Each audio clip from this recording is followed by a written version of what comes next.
एक मित्र ने पूछा है कि आज के इस विकसित आधुनिक समय में दो देशों के बीच में युद्ध कितना उचित है।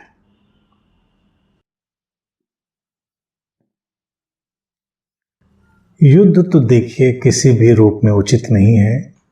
दो देशों के बीच हो, दो व्यक्तियों के बीच हो, कहीं भी हो, युद्ध व्यक्ति के भीतर की एक विकृत मानसिकता से ही उपजते हैं कि जब हम दूसरे को मिटाकर जीना चाहते हैं।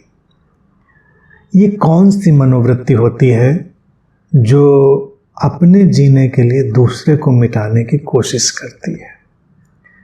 यही सब खतरनाक बातें हैं।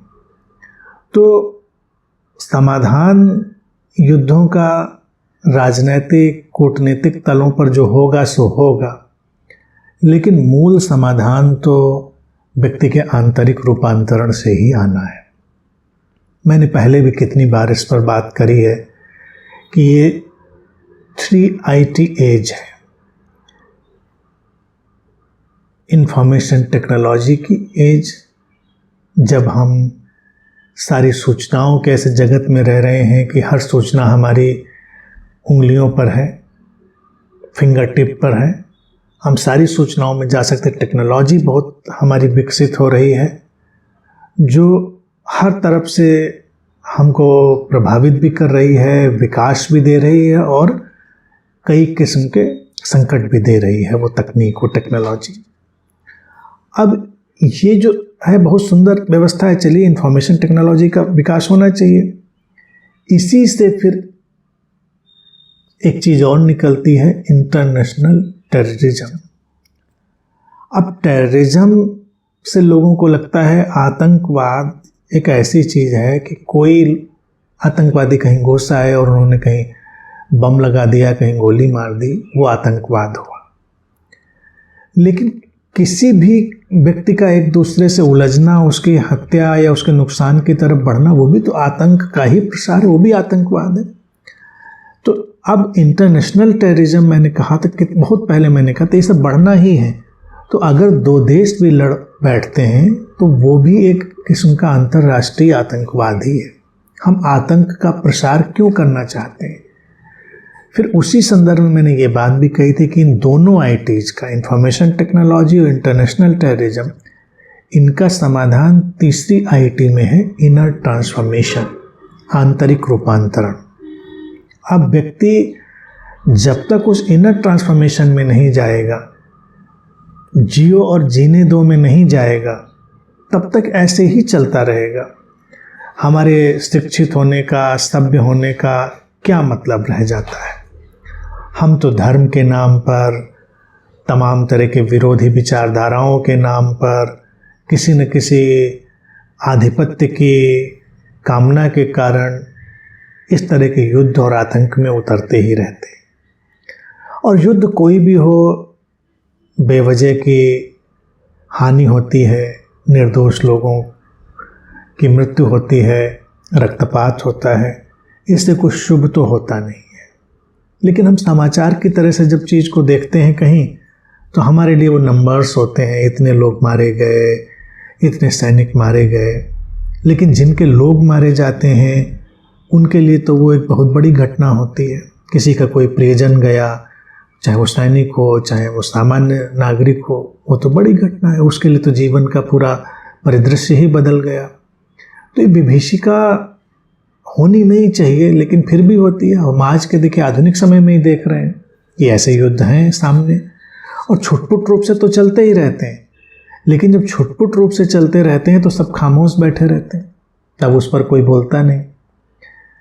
व्यक्ति को जब तक इस इनर ट्रांसफॉर्मेशन वाले, आंतरिक रूपांतरण वाले जगत की तरफ हम नहीं ले जाएंगे, जहाँ एक स्वीकार, एक शांति, इसका स्थान हो।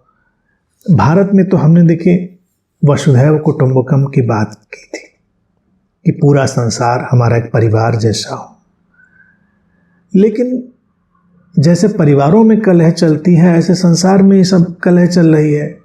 हर व्यक्ति एक दूसरे से आगे निकलना चाहता है, एक दूसरे पे हावी होना चाहता है, बिना ये जाने समझे कि इससे होगा क्या, इससे कुछ होना तो है नहीं।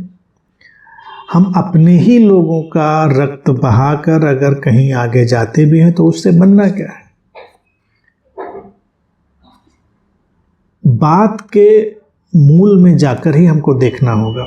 हिंसा में देखिए रस है लोगों का, ये रस बड़ा ही विकृत रस है लेकिन है लोगों में, और ये तब तक नहीं जाएगा जब तक लोगों के अंदर आंतरिक रूपांतरण नहीं आएगा, वो ध्यानपूर्णता, वो मेडिटेटिवनेस नहीं आएगी। और हमेशा जो ध्यानपूर्णता है वो जियो और जीने दो के जो समझ है उसको लेकर आती है। हम एक दूसरे पर आधिपत्य ना करें, एक दूसरे की सीमाओं को इनक्रोच ना करें, उन्हें हम अपने में शामिल ना करें, और सब साथ साथ विकास करें, एक सह विकास की अवधारणा हो। अब यूँ तो ये बातें आदर्शवादी लगेंगे कि बड़ी आदर्शवादी बातें हैं, लेकिन आदर्शवादी नहीं है, ये सच्चाई है। और मूल बात है कि युद्ध कैसे रोकेंगे, कैसे, ये तो राजनीतिक और कूटनीतिक लोग तय करेंगे, क्योंकि उनकी महत्वाकांक्षाएं या उनकी जो भी मानसिक स्थितियां हैं वही उसको निर्धारित करेंगी। लेकिन एक एक व्यक्ति को इसमें अपना योगदान देना होगा, एक एक व्यक्ति को तय करना होगा कि हमको इस तरह के किसी भी विध्वंसक, हिंसक चीज़ों में रुचि लेना बंद कर देना चाहिए। अब अगर हम मीडिया की ही बात देखें तो मीडिया उसको सूचना की तरह से दिखा रहा है या एक एंटरटेनमेंट की तरह दिखा रहा है। अगर दो देशों के बीच युद्ध चल रहा है, आप सारे न्यूज़ चैनल खोल लीजिए तो एंटरटेनमेंट का प्रोग्राम चल रहा है। अभी दो देश लड़े हैं लेकिन वो वर्ल्ड वार का शीर्षक लगाकर ही सूचना दिखाएंगे कि शुरू होने वाला है तीसरा विश्व युद्ध, वर्ल्ड वार। उनको चैन नहीं है, उनको चैन नहीं है कि दो देशों में ही बात निपट जाए, उनको तीसरा विश्व युद्ध हो जाना चाहिए। फिर समाचारों को देखो, मीडिया को देखो, उनके पौबारा हो गए, न्यूज़ पे न्यूज़ कि अब ये बम गिरा, वो अटैक हुआ। तो ये जो व्यवसाय है जो लोगों की लाशों और लोगों के खून पर खड़ा होता है वो खतरनाक है। इसका उपाय क्या, लोगों को ऐसी चीज़ें देखना बंद कर देना चाहिए। हम क्या देखें, क्यों देखें, हमें रुचि नहीं इन बातों में। कुछ अच्छी बातें लाइए, शांति की बातें लाइए। धीरे धीरे करके जब ये सब वातावरण बनता है तो राजनेता भी उसके दबाव में आ जाते हैं और उनको भी फिर वैसे फैसले लेने पड़ते हैं कि हमारी जनता जो है वो शांति प्रिय है, वो शांति को चुनना चाहती है, युद्ध को चुनना नहीं चाहती। लेकिन एक एक व्यक्ति की मानसिकता को अगर उघाड़ो तो वो जैसे युद्ध पिपासु बनकर बैठा हुआ है, हिंदू मुस्लिम के नाम पर, क्रिश्चियन मुस्लिम, ये वो सब किसी के भी नाम पर लोग बस ऐसे चल रहे हैं जैसे कोई युद्ध होने ही वाला है। तो ये मानसिकता किसी दिन बड़ा रूप ले लेगी, तो दो देशों के बीच जाएगी, वो लड़ेंगे, फिर व्यापक होती जाएगी। तो इसका समाधान ऐसे कभी निकलने वाला नहीं। एक एक व्यक्ति को अपनी कट्टरता को त्यागना होगा। धार्मिक कट्टरताएं हैं, जड़ताएं, उनको त्यागना होगा। वैचारिक कट्टरता, जड़ता है, उसको त्यागना होगा। इंसान जो है उसको उसकी परिपूर्णता में स्वीकार करके जब हम जीना शुरू करेंगे तो युद्ध विदा हो जाएंगे। हम इंग्लिश में जैसे शब्द उपयोग करते हैं ह्यूमन बीइंग, तो ह्यूमन बीइंग बड़ा अच्छा शब्द है। इंसान जो है वो बीइंग है, ह्यूमन जो है वो एक बीइंग होना है। वो होना उसका दैवीय है, अलौकिक है, बहुत ही सुंदरता से भरा हुआ है। इसको हम कहते हैं सत्यम शिवम सुंदरम भारत में। तो हर इंसान वैसा है। तो हम ऐसे धर्मों को, ऐसी किताबों को, ऐसी विचारधाराओं को जाने दें जो किसी भी तरह का भेद, हिंसा कुछ भी सिखाती हैं। हम ऐसे लोगों का धीरे धीरे बहिष्कार करें जो किसी भी तरह का लोगों के अंदर वैमनस्य, शत्रुता, हिंसा का जो काम है वो करते हैं। तो एक एक व्यक्ति के बदलने से एक दिन वो तस्वीर बदलेगी जब राजनेताओं को भी लड़ने की हिम्मत नहीं होगी। अभी वो इसलिए लड़ते हैं क्योंकि सब लड़ना चाहते हैं, किसी न किसी बहाने सबको लड़ना है। तो ये किसी दमित मानसिकता का एक तरह से पूरा हो जाना भी हो जाता, आपूर्ति भी हो जाती। हम लोग तो एक इंटीग्रेटेड माइंड फील्ड में चल रहे हैं। अगर बहुत सारे लोगों के मन में हिंसा उबल रही हो तो कोई आश्चर्य की बात नहीं कि दो देश उसके कैरियर बन जाए, उसके माध्यम बन जाए कि वो हिंसा उनके भीतर से फूट पड़े और वो एक्सप्रेस हो जाए, अभिव्यक्त हो जाए।